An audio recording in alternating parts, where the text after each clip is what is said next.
What is going on, everybody? Welcome back. Hawk Talk on Melrose. Following Iowa's finally kind of an impressive performance, 33-13 against Northwestern. We're here to talk about that and then get into big game this weekend, a team that we have had a lot of troubles with, Purdue Boilermakers. So we'll talk a little bit about that and then some other topics as well. So, Tyler, what's going on, man? How was your Wednesday treating you?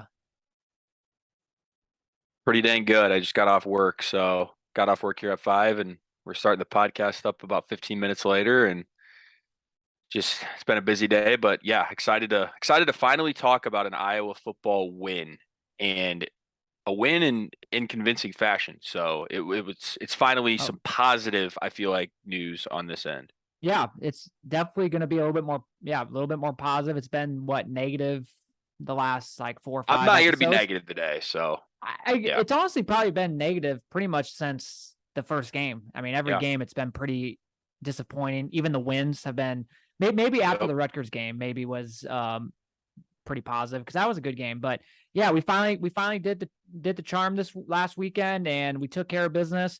Um, and yeah, we're like I said, we're going to talk a little bit about that. The one thing I have two takeaways. The first takeaway is after playing the best team in the Big Ten and then playing the worst team in the Big Ten, it's safe to say Yeah. we are not anywhere close to being at the top, but we're not anywhere close to being towards the bottom because we did exactly what we needed to do against a really shitty opponent. I keep kind of saying Iowa as a team collectively is not a bad team. It's just really good defense, really bad offense. And so we're definitely not the bottom barrels of the Big Ten, and we're definitely not the top either. So we're kind of in between. And I think the last 2 weeks really showed that. The second takeaway is I get it was Northwestern. I know they're a pretty bad football team. They're what now 1-7. They haven't Yeah. won on U.S. soil since In a year, October over a year. 16th. And so I understand all that, but we did exactly what we needed to do against a bad team. I mean, I Yep. think it'd be a lot different if we looked like the same we did against Ohio State, Illinois, Michigan, teams like that. If we looked like that against Northwestern, we'd definitely be sitting here being like, okay, yeah, we're lost.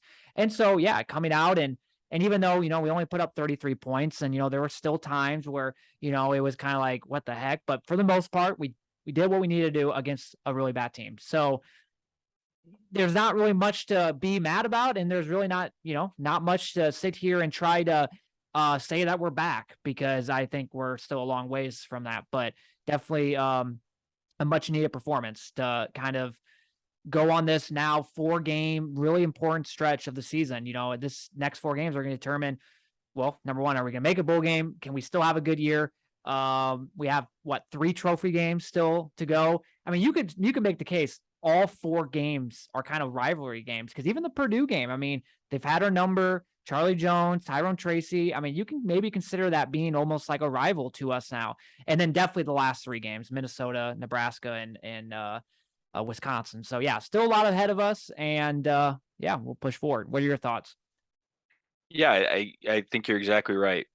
My exact takeaway was pretty spot on to yours. It's like we did what we're supposed to do to the worst team in the Big Ten, Yeah, eh, if not the Big Ten West for sure. So, you know, they're a team that is not a great defense, and if we can't have success against that team, then like you it's said, we're it's gonna be we're in bad. we're in deep water. So we're deep trouble. So we did exactly what we're supposed to do.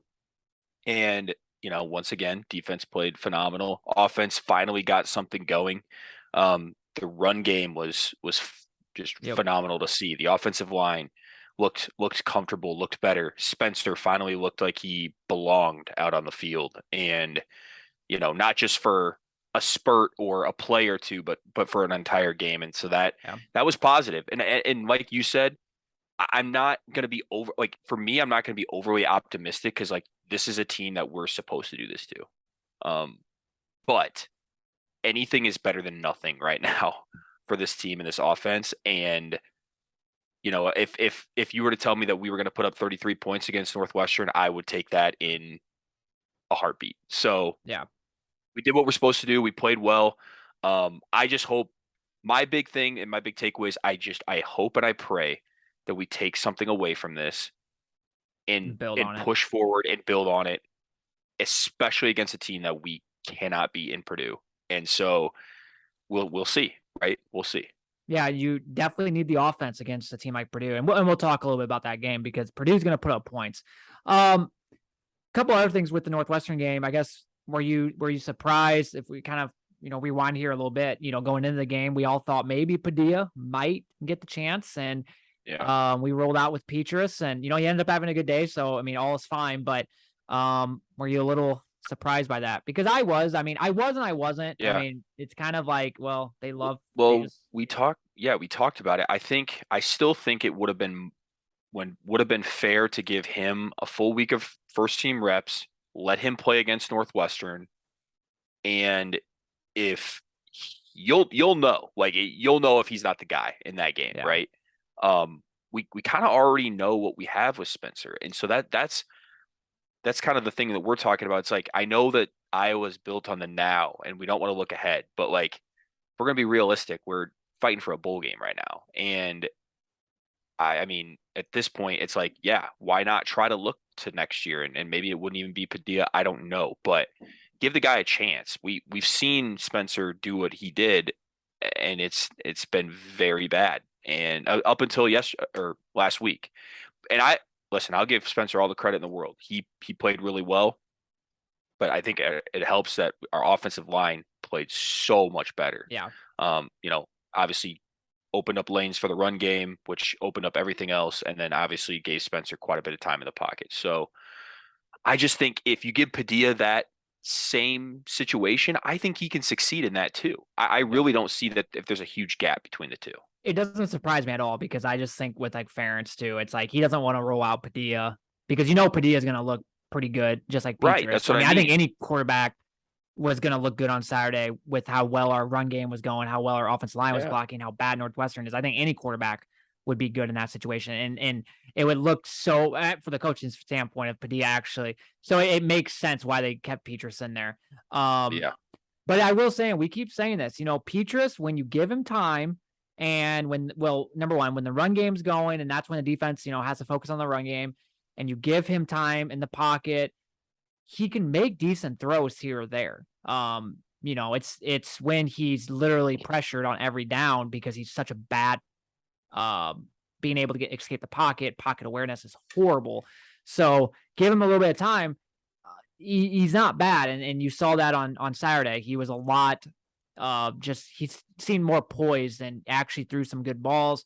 And there were some drops too. I mean, Devontae Vines had that drop touchdown pass. It was like literally had two hands on it and dropped it. I mean, that would have been a wide receiver touchdown, something that we have not seen much this year. Devontae Vines, by the way, you could tell that there is a chemistry between him and Petrus. Petrus really looked at him a lot.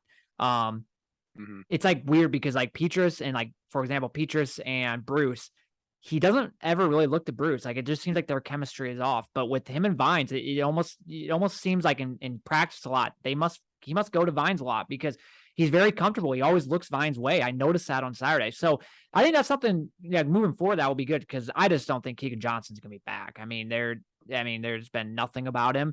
There's only 5 games left. Hopefully, if we make it to bowl game, there's just no way he's coming back. He played one half of the Nevada game, and that was it. So having Vines back is huge. And then clearly, like Nico's a safety blanket too for Petrus. I mean, he does look to Nico a decent amount. He just doesn't really look to Bruce very much. So I think Vines will get better. He, like I said, he had those 2 drops, but understandable. So yeah, for all together though, Caleb Johnson, yeah, man, he's gonna be a stud for us. We kind of figured that out like after the first game. Even with how bad our offensive line has been playing, he still does good things. I think it's pretty clear and obvious. It's Caleb and LaShawn and Gavin. I'm sorry, it's not working out. I don't even know why they put him in, third down plays. It's just, teams just know all he's doing is really either blocking or going out for like a receiver screen or something like that. And even that, he's just not very good because he just dances too much. And I don't know if it's because he did get hurt. Remember, he was out like the first game or first 2 games. I don't know maybe whatever he got injured with, he's just kind of hesitant. Maybe it was an high ankle sprain, whatever the case may be. I mean, maybe he's just hesitant to really, but he's just definitely, it just doesn't seem like he is capable of being an every down back for us. And thank God we do have Caleb and LaShawn. So yeah, other than that, I guess I can't really think of anything else. Defense looked good, like normal.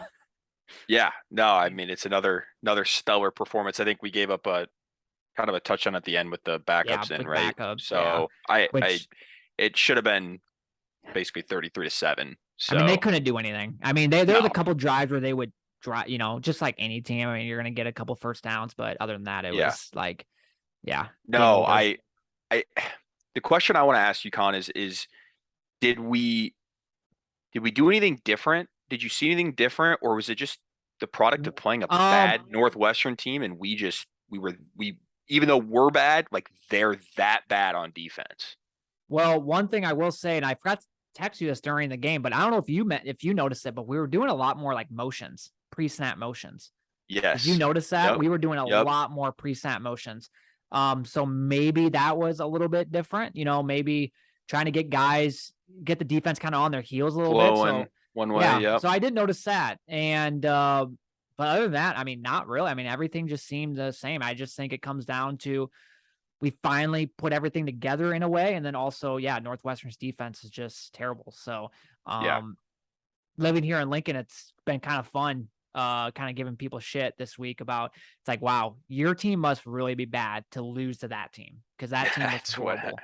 I mean, the fact that they haven't won since the Nebraska game, I mean, that team is bad. And which is a good sign if their defense, like if Nebraska's defense is that bad, like then yeah, of course we got a shot. Yeah. I mean, because I still remember we walked out, or didn't walk out, but we were impressed with Northwestern. Like, man, like they might be good this year. And yeah, be the first one to admit, like I was like, wow, 300 passing yards, 200 rushing yards, I think in that same game. It's like crazy. Holy, but no, they're a different team since Ireland, that's for sure. They're terrible. Yeah, not good. So I want to go to this as we transition to the Purdue game. One thing I want to take into account, I don't know if you noticed this, but the weather in West Lafayette on Saturday, not looking good. But I think it maybe almost benefits us because Purdue's a passing team. Cloudy and windy with rain ending in the afternoon. Game's at 11, so it's probably going to rain the entire time. Chance of rain, 70%. Wind south-southwest at 20 to 30 with gusts up to 40. Wow. So yeah, I did not know that. Take the under, maybe? No, but yeah. I just think that with Purdue, they like to air raid it out in a sense. I mean, they don't really run the football, and with our running defense, I'm not worried about them running. And so I honestly don't mind these weather conditions. The only thing I will say though is we're not really good on offense to begin with. So you factor in the weather, it's almost like, okay, how are we going to even score? Sure. But I still think that this kind of does favor us in a sense. But listen, I'm all for any sort of advantage against this team because man, this team has had our number. Yep. What seems like every year. I mean, they kicked our tails the last couple of years. So I'm actually going to share this. This was the last 3 years. I saw this on Big Ten Network. If you're watching this on YouTube, you can see this. Last 3 years with David Bell. Thank God he's gone. Where does he play at now? Browns, I think, maybe. I think he plays for the Browns. Does he? Yeah, okay. I'm pretty sure he does. But last year, 240 yards. 2 years ago, I mean, that's what we sometimes don't even get 240 passing yards in a game. Well, no, I mean, we don't even get 121 passing yards in a game sometimes. This year we don't. Yeah, 2020, 121, and 2019, 197. So the one thing I will say, finally my laptop, thank God, it was my work computer. It's been trying to update for the last 3 hours. I've been getting nervous. I haven't been able to work this afternoon because it's been updating. But anyways, back to scheduled programming. No, with Purdue though, the one don't tell your manager that you weren't working. No. Well, I mean, it's not my fault. What the hell? I don't know. That's weird. I'll have to look at that. The one thing I will say though with Purdue is Jeff Brom just knows how to scheme our defense. I mean, he's a one guy. I mean, Phil Parker, best defensive coordinator in the country in my eyes, but there is like one guy that just knows how to beat Phil Parker's defense or just knows how to beat him, and it's Jeff Brom. And it seems so easy what he does. He just picks a really good wide receiver and just keeps throwing him the ball. And it's obviously more than that. I mean, but it seems like that's really all he does. You go back to, I still remember what year was it? 2017, maybe. I think it was 2017. We had a backup cornerback in. Who was it? Maybe it was Michael or Ugundale. No, not Ugundale. He's I forgot what his name was. Ojemudia? Ojemudia, yeah. And they had a Yeah. receiver, and it wasn't David Bell. I don't know I forgot what the receiver was, but they literally just kept throwing him the ball. I remember that game. Yep, like long balls down and so many touchdowns too. And that was like when Purdue still wasn't good yet. This was like Jeff Brown's maybe first year. Yeah. So this was like the beginning of like what was about to become an ass whooping every year. No, 100%, dude. It seems like it's so crazy how our defense can do what it does against some of these types of opponents, and then we play Purdue, and it's like we almost think like, wait, do we have a bad defense? No, they just have our number. They just know what to do against our defense, and I'll be interested to see, does Phil do anything different this year? I mean, because really our offense again is not good, and so they're really going to have to be on their A game to have any shot in this game. Seriously. Well, I've said it from the get-go, even this summer when we were kind of previewing some games, and we both had this as a loss. I said, when we play Purdue, it's like almost like a marathon. You got to keep up with them. And for Iowa, for most teams, like 30 points isn't like a lot. Like, so like for this game, it's like 20 some points because that's kind of what I think Purdue will probably score. Maybe I don't know, maybe with the weather, maybe a little bit less, but it's like, can we compete against that? Can we go toe to toe? And like our offense is so bad. Now, last week it was the exception, but our offense in general has been so bad this year where it's like, I just don't know, like if we start the game, let's just say we kick a field goal and we're up 3-0, but the next thing you know, they score 2 touchdowns. We're down 14-3. Is that the game? Is the game over? Yeah. I mean, like for most teams, like that's nothing, but for Iowa, it's like, I think it might be like game over. 140 points. Yeah. So we just got to hope that, we can, the best thing that could happen for us is we somehow, some way, start off fast and we get up, early lead, 10-0 lead. I'm feeling really good at that point.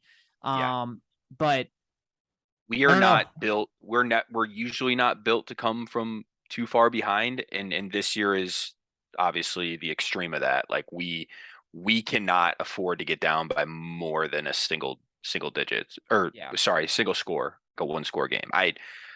Because I just don't know. I mean, you want me to give my prediction? Well, I want to say one other thing. Okay. I honestly wonder, the only thing I feel pretty confident about is you would think at some point, it's kind of like Iowa State, hasn't beat Iowa. I think at some point it'd just be under the coaches and the player skin. Like, we got to beat this team. Like, this is annoying. Like the fact that they have that, and like, even like for Phil Parker, right. And Kirk, right. And then like a pride thing. Yep. And then with what Tyrone and Charlie leaving, like, you just think that it's just like, we're going to go out there and we are going to find a freaking way to beat this team. And so that's the only reason why I feel somewhat confident, is because I really feel like there's a good chance that, the players are going to be ready for this game. Like, they want this game.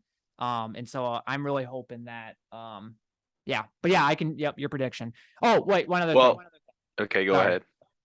What receiver will it be for Purdue that they will just keep going to? Is it the Charlie Jones homecoming, or is that too easy? It's so easy to say Charlie Jones, but like I could see it being some random receiver. Well, right? I just think if Riley gets on Charlie, I'm gonna get nervous. I love Riley. Don't get me wrong. I just think there's times where he just gives up plays, and you watch Charlie Jones will just go off against him. Mm-hmm. I don't know. I don't know. I mean, it might, the betting favorites, Charlie Jones, obviously. If that's who it's going to be, I don't really know Purdue's wide receivers off the top of my head. Well, I know that one guy got out for the year. I don't know who the other receivers are. I'm to the point in the season where like the first couple of games, like we would scout teams and stuff like that, research. And it's to the point now where like I know fairly about each team. I just don't know certain players. Individual players. And I don't want to take time to do the research. I'm hoping that it isn't Charlie. If it's going to be anyone, I hope it's not Charlie, but I got a feeling he could have a decent game. I think he wants to play as well as we do against Purdue. He wants to prove that he made the right decision, right? Yep, for sure. So If I'm a betting man, I'm going Charlie Jones. I know it's an easy answer, but he has all the motivation in the world to try to get back at us. So my prediction, and I've said this for what? I said I will not make the same mistake this year. I am predicting a loss until I see a win against this team. I have to predict a loss. Yeah. And I'm going to say, I'm debating. I'm going to say it's 20-13 we lose. It's a one possession game. Excuse me. Our defense plays better than they have, but like you said, they're going to have opportunities to score. I think they score 2 touchdowns and 2 field goals. And it might just be too much for us in this game. So I have to say it's a loss. I hope I'm wrong. I'm almost trying to use it as maybe more of a jinx to try to get us to win finally. But until I see it, I don't have confidence that we are going to walk in there and just beat this team. Still a pretty good team. So it was like Northwestern a few years ago where we just kept losing them, and I'm like, okay, I'm not going to take Iowa, and then we finally beat them last year, and then it's like, okay, this year I'm going to take Iowa, beat Northwestern. I think our offense is gonna I'm not gonna say gonna continue what they looked like last week, but I think we're still gonna show like some signs of improvement, but it's not gonna be as good as last week. So I'm gonna say we put up 16 points, like maybe a touchdown and 3 field goals, and then Purdue 23. I think maybe two touchdowns, and then maybe 3 field goals too, because they're gonna have plenty of drives where they drive down the field. They drive.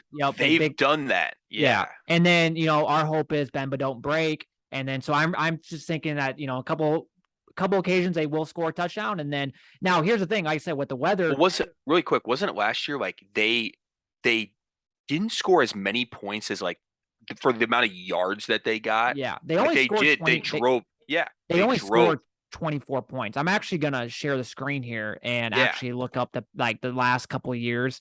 So Purdue, I remember the yards were nuts. I'm pretty sure compared to the points. Exactly. Oh wait, I'm gonna go to this actually. With the stats out here. Yep. Just give us a second here on YouTube if you're watching. Okay, yeah, last year 24. Wow, actually the last 2 years last 3 years they really only put up. I think they just put up a lot of yards. They do. That's what I said. Yeah. 2018 they put up 36. I remember that. They kicked our ass, and I mean our defense didn't play well, but I remember this podcast last year, I guess that would be the post podcast. But it was like we're the only team that can't score more than 20, like that a 24-7 lead is like impossible. Yeah. I mean, look at this. So Jeff Brom, I think, got there in 2017 or 2018, and we have beat them only once. But yeah, they have our number. Yeah. And the fact that they have all-time wins, I did not think that they had more all-time wins than we did, but yeah. And then we went on a 4. Look at how we dominated. I mean, granted, Purdue was so bad in these years, but we dominated, and for almost 12 years, we won 10 out of the 12 times. So, but 23-16, maybe a little bit less with the weather conditions. The thing that sucks too is Purdue had a bye week, and Jeff Brom, he's a mastermind on offense, coming up with different. That was what I was gonna say yet, and I was waiting to see if they have a bye week, and I don't like that for Iowa at all. Plus, they got their ass kicked last week against Wisconsin, which kind of sucks too. You never want to play a team that just got their butts, especially off a bye. So that's because usually at that point you as a team kind of regroup and and so that's the only thing. But we'll have to wait and see. It'd be a big win though. We're going to the Wisconsin game next week, and man, we can somehow win this game. Wisconsin come to town. I'm sure Wisconsin, I don't know who do they play this weekend. I forgot. We'll look here soon. But that'll be a big game. If both teams can get a win this weekend, that'll be a lot on the line, trophy game, right? So I'm getting really excited for that game. So that will we'll get into some other stuff here. Collin, I was going to ask you. Well, I was going to ask you this question. So if we beat Purdue, and I'm going to knock on wood while I say that, if we beat Purdue, will we, in your eyes, at least get to a bowl game for sure this year? In your eyes, right now? Yeah, because what are we now? 4-4. So if we beat Purdue, we're 5-4. We're only one game away with 2 more home games. That's the thing. So if we beat Purdue, we have 5 wins. So we only need 1 more for a bowl game with 2 more home games left. And I don't think we're going to go 0-2 in Kinnick in November. We're going to get at least one of those wins. If we lose, we still probably got to split one of the home games and then beat Nebraska. Or sorry, not Nebraska. Minnesota. Yeah. So this is a big game, obviously. Yep. It's always a big game, but there's just so much on the line because, like you said, for a season that really, here's something I wanted to talk about that I just kind of thought about too. Is Collin, we talked about last game and we weren't there. Obviously, we stayed home, but even just watching on TV, I finally had fun. You know, we finally could say we had fun watching this team, watching this offense. And imagine we somehow win this Purdue game. You could finally get some life into this team towards the end of the season. You never know what could happen. Yep. If you told me right now, Tyler, like, let's say you're like, yeah, I hate being optimistic, but it's hard not to be. Yeah. There's chances to be optimistic here. Yeah. If you're like, yeah, like 2 months from now, if you're like, yeah, we ended up actually going 8-4, that means number one, we'd win out, which would be insane. But for how much drama and kind of embarrassing this team has kind of been offensively, if we somehow like went 7-5, 8-4, that would be such a successful season. I mean, if you really think about it. And not only that, but like I said, not only are, trying to, win these games, but these are big games. I mean, the Wisconsin game's a trophy game. Minnesota's a trophy game. Nebraska's a trophy game. So still a lot to play for. And yeah, you want to make it to a decent bowl game. You don't want to make it to the Quick Lane Bowl in Detroit. And that's what you're going to get if you go 6-6. You want to go at least 7-5, maybe a better bowl game. 8-4, obviously, yeah, you're definitely going to make a good bowl game. The only catch to that is, will anything change if we go 8-4? And I hate bringing it up, but we've talked about it throughout this entire season, and I would just hope that even after the season, we realize that this ain't working and something needs to change. And I think that's my biggest takeaway. But no, I don't hope we lose games. Like, I don't want to sit here and say that. I said, now, if we lost to Northwestern, this whole conversation would be a lot different. But I know that we can beat the bottom of the barrel Big Ten teams, like you mentioned. We obviously are not anywhere close to beating a team like Ohio State, Michigan right now. But no, actually, Michigan, we had a chance. More like Ohio State. But yeah, it's a fine line. It's so weird, right? Like, it's like I want things to change, but I also want to win. So I don't know if there's even it's just annoying because we should be bowl eligible right now. We should have beat Illinois. Should beat Iowa State. By the way, Illinois, what a great team that is. I mean, seriously, great team that is. And the fact that we went on the road and we really should have won that. I mean, we lost 9-6. We should have easily won that game. Score a touchdown, we win that game. And then Iowa State. Then I was gonna say. I mean, those 2 games should have been wins. And we should be 6-2 right now, instead of 4-4. And at that point, 6-2. If we're 6-2, our discussion is, okay, how can we get to 9 or 10 wins, which would be a really good bowl game. So, but it is what it is, I guess. And let's just take it one game at a time. And that, like I said, that Wisconsin game will be a lot better of a game if the atmosphere will be nuts. It will be. Get a win this weekend. Who does Wisconsin have? They have Maryland at home. So, I mean, they should win. They should win. If Tua's brother or whatever, I forgot what his name is out. So, college football playoff rankings last night came out.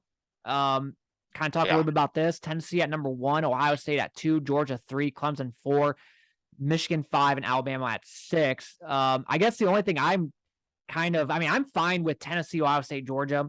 I mean, things are going to play out. Clemson ahead of Michigan. I'm kind of surprised by that. I just thought Michigan, I mean, they went on the road at Iowa, and I know Iowa is not, they're not that good. I mean, we've been talking about it, not that good. Still a tough environment. Still a tough environment versus a really good defense. They took care of business. They were pitching a shutout with 4 minutes left. Yep. Then they kill Penn State, who we just saw go toe-to-toe with Ohio State. So I guess, and then they easily beat Michigan State. So which Michigan State's not very good either, but they're taking care of business. And I'm just very surprised Clemson, they have not really impressed me all that much. I remember that first game against Georgia Tech. They didn't impress me then. I watched a little bit of their game against Syracuse because I bet that game. They were down pretty much. I mean, I literally thought Syracuse was going to beat them. And that Syracuse team just got their butts kicked against Notre Dame. So, I mean, Wake Forest, they won in that overtime, which yep. that was a good win at the time, but now Wake just got absolutely trounced by like who was it last weekend? Oh, Louisville, I think. Yep, yeah. Like, so I agree. I mean, I just think that's like Clemson, like just for what they've done in the past. I don't know. There might be some bias there. I don't know. I don't get that either. I think TCU's kind of being snubbed a little bit, dude. They're undefeated. They have one of the top offenses in the country, I think they said. Yeah. Max Duggan has like the second most passing touchdown. Like, and yes, they've come from behind against a couple of teams that maybe they shouldn't have. But I think TCU, really good team. I don't know. I guarantee you the only reason, and I agree with you, I guarantee the only reason is because like their defense. But yeah, I mean, but they're 8-0. You got to give teams that are undefeated, I don't care credit. If they're deep. Yeah. I mean, they're finding ways to win. It's hard to win. Like, and in the Big 12, where I think the Big 12 is really good this year. So, I think that they're a little, and if they go undefeated, they're making it. Like, you go undefeated, you're making it. Yeah. Right. So, the thing is everyone gets so worked up. It's like the first initial rankings. We still have like 5 more weeks left. Still have how many weeks left? Tennessee, and Georgia. Ohio State plays Michigan. Bama right now probably makes it to the SEC championship, I would imagine. Yeah. Maybe a rematch against Tennessee or possibly Georgia. So there is a scenario out there. It's like, what if Georgia, what is it? There was like a possibility of 3 SEC teams, Georgia, Alabama, and Tennessee on there. I can't remember how it worked out, but God, I do want to see Tennessee. I'm kind of riding the Tennessee bandwagon a little bit this year. It's just finally good to see someone different that's playing really well. Exactly. Yeah. No, I would love, I think this is why the expanded playoff is going to be awesome. This year, if I could have it my way, I would have Tennessee, Georgia. I mean, in no order, but just Tennessee, Georgia, Ohio State, and then give me TCU. I mean, give me, we already saw what Michigan did last year in the College Football Playoff. Like, I just want different teams. Like, put TCU in there. Like, something different. But I'm looking at TCU's rest of their schedule. Texas Tech, they should win. 2 really tough games on the road at Texas, at Baylor. So that's a big noon kickoff, I believe. Which one? Yeah. The TCU. Texas Tech one. Yeah. TCU, Texas Tech. Going back to people like, oh, why aren't they? But they have some opportunities coming up here, and I don't know if they're gonna win both of those. I don't either. Those are really tough. But listen, let it play it out. Yeah. Yeah, you got Texas Tech, which beat Texas, Baylor, who is still a good team, I think, and then Iowa State will be tough. So it's a brutal schedule. I mean, the Big 12 is good this year, no doubt. Yeah, for sure. All right, let's take a look at the schedule for this weekend. Then I was just kind of going through some of these. What an awesome ABC 11 a.m. game here. Ohio State at Northwestern. That would be a 55. That one would be. Yeah. How I don't know. I don't get it. At Northwestern too. That's for ABC. Wow. Yeah. Okay. Minnesota at Nebraska. I'm curious to see if Minnesota looked a lot better this weekend against Rutgers. I'm curious to see if they have truly kind of rebounded off their 3-game losing streak, or what the case is there. Plus Nebraska. I mean, I don't know. Plus I have some money on that because I bet a Nebraska fan this week on that game. So okay. Iowa, we already know about that. Maryland at Wisconsin. Big game right here. CBS 2:30 game. Tennessee at Georgia. Man, what? I didn't even know they played this week. Yeah, they played this week. Okay. Wow. Yep. Okay. Shit. So we got that. Okay. What other good games are on? I mean, Iowa State. I mean, we always like talking with them just because I know I have some people that talk or listen here that are Iowa State fans. Man, like that's another team that's just been very disappointing. I mean, they've had opportunity after opportunity. Their defense is so good, like Iowa's, to get some wins. And man, it's they're tough. It's tough. It's all close and they're losing, and it's just like that's brutal too. I mean, yeah, I feel for Iowa State, but once again, I mean, they're a young team, and I mean, it's kind of expected in a way this year. You know, you don't fault them and, that much, and Alabama, that's another really good game. Another big SEC Even game. though, like, a couple of monster games. Couldn't you see that game? Like, it sounds really good, but couldn't you see like that game, like Alabama just winning like 40 to like? It's weird. LSU 17. has been like kind of an under the radar type of team. I know they didn't play well early. They've lost one or two games, I think. It's at LSU, which, makes it, I think, a little bit more intriguing, but I honestly see Alabama winning that game. Yeah. I do. Man, talk about some good Friday or Saturday night games. So that game, Texas at Kansas State, and then Clemson at Notre Dame. Holy cow! I'm gonna have to take out my I'm gonna have to take out my third TV and have 3 TVs set up. I mean, those are some really good games. For sure, yeah. And then the rest of the games are very good. But man, yeah, I mean, it's not a good bad weekend of college football. Honestly, it's not a bad week at all. We got some good games. I mean, that's the problem with college football. It seems like there's always just some games just not very good. It's been slim pickings for a while there. And the Wisconsin-Iowa game still hasn't been determined. That will probably be determined Saturday night. I'm hoping it's a 2:30 game at least, because daylight savings times is this Saturday. So it's going to start getting like dark out like really early. And so like if it was a 2:30 or 3 o'clock game, it's going to be dark by the second half. So it's almost going to feel like a night game. So yeah, that'd be kind of cool. But all right, that is it. Well, one last thing I want to talk about is I just want to bring up, because I had the opportunity to watch Iowa the other night. I know you weren't able to, but you kind of heard a little bit about me or from me. Everyone here listening, if they listen to my Iowa basketball, I'm pretty optimistic for this season. I think it's gonna, obviously, just like every year, ups and downs. We're gonna go on waves where we don't look very good, and we might lose a couple games in a row, kind of what we did last year, and then we win. It's never going to be pretty. It's not going to be perfect the entire season, but I really do think this is going to be a decent year. And they looked really good the other night. We shot for the game right here. We shot 56% from the 3, which is really good. Connor McCaffrey was 4 for 5 from the 3-point line. Yeah, 4 leave him open, baby. Yep. Just leave him open. But I mean, like even Josh Dix, a guy that was a freshman that like we were texting the group chat. Someone that you don't really, I mean, we've been hearing some good things about, but you don't really expect. And then he played a decent amount and looked really good. He went 2 for 4 from the 3.